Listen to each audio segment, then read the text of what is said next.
नमस्कार, मी सिद्धी. स्वागत आहे तुम्हा सगळ्यांचं माझ्या कुकिंग चॅनलमध्ये. तर आज मी हलवा आणि आलू छोलेच्या भाजीसोबत खाण्यासाठी सॉफ्ट अशी पुरी बनवणार आहे. जर तुम्ही माझी हलव्याची रेसिपी आणि आलू छोलेची भाजीची रेसिपी जर पाहिली नसेल तर इथे आय बटनवर क्लिक करा आणि खाली डिस्क्रिप्शन बॉक्समध्ये पण क्लिक केल्यावर तुम्हाला दोन्ही रेसिपी पाहायला मिळतील. तर आता आपण पुरी बनवायला सुरुवात करूया.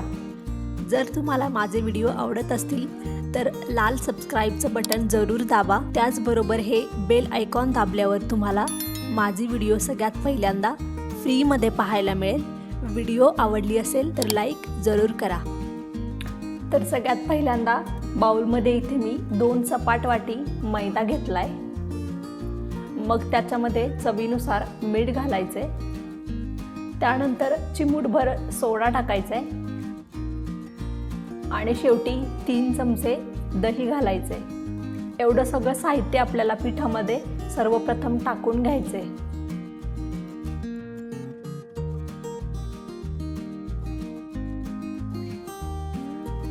मैद्यामध्ये दही घातल्यानंतर त्या दह्याला व्यवस्थित पिठामध्ये मिक्स करून घ्यायचे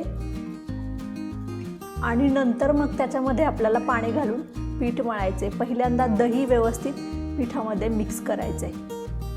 दही मिक्स करून झाल्यानंतर मी 2 चमचे तेल घालून घेतले आणि तेही तेल व्यवस्थित मिक्स करायचे. सगळे साहित्य पिठामध्ये व्यवस्थित मिक्स करून झाले. आता याच्यामध्ये थोडं थोडं पाणी घालून पीठ मळून घ्यायचे.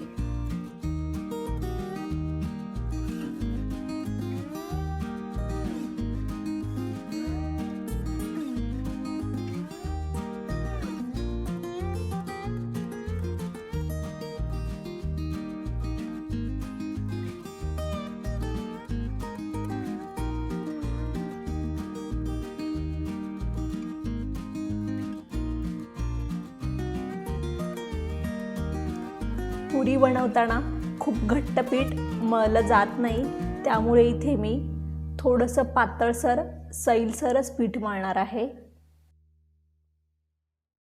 तर इथे पीठ मळून तयार झालेलं आहे. अशा पद्धतीने पीठ मळून घ्यायचे.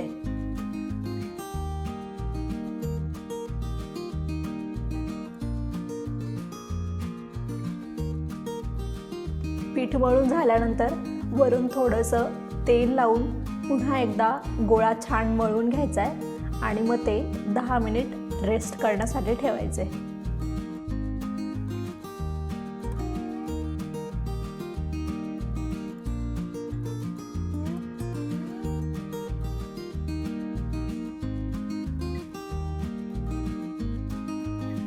दहा 15 मिनिट पीठ भिजल्यानंतर मग आपल्याला पुऱ्या बनवून घ्यायच्यात.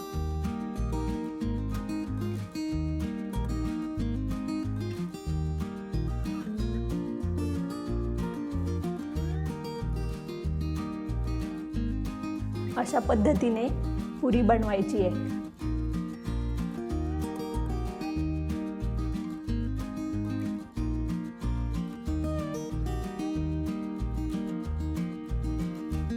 इथे मी सगळ्या पुऱ्या एकदाच लाटून घेणार आहे, मग त्या तळणार आहे.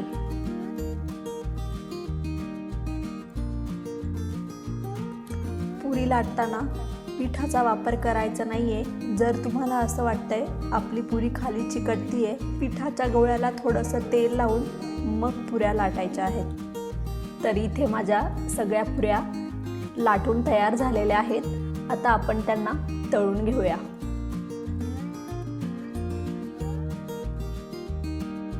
पुरी तळण्यासाठी कढईमध्ये मी तेल ओतून घेणार आहे.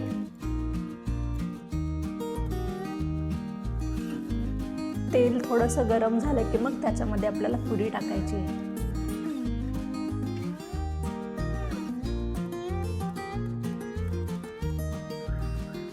पुरी तेलामध्ये टाकल्यानंतर ती लगेच अशी वरती यायला हवी, मग आपल्या पुऱ्या छान बनतात. तुम्ही इथे पाहू शकता किती छान पुरी फुगली आहे. अशा पद्धतीने तुम्ही जर पुऱ्या बनवल्या तर तुमच्याही पुऱ्या नक्की फुगतील.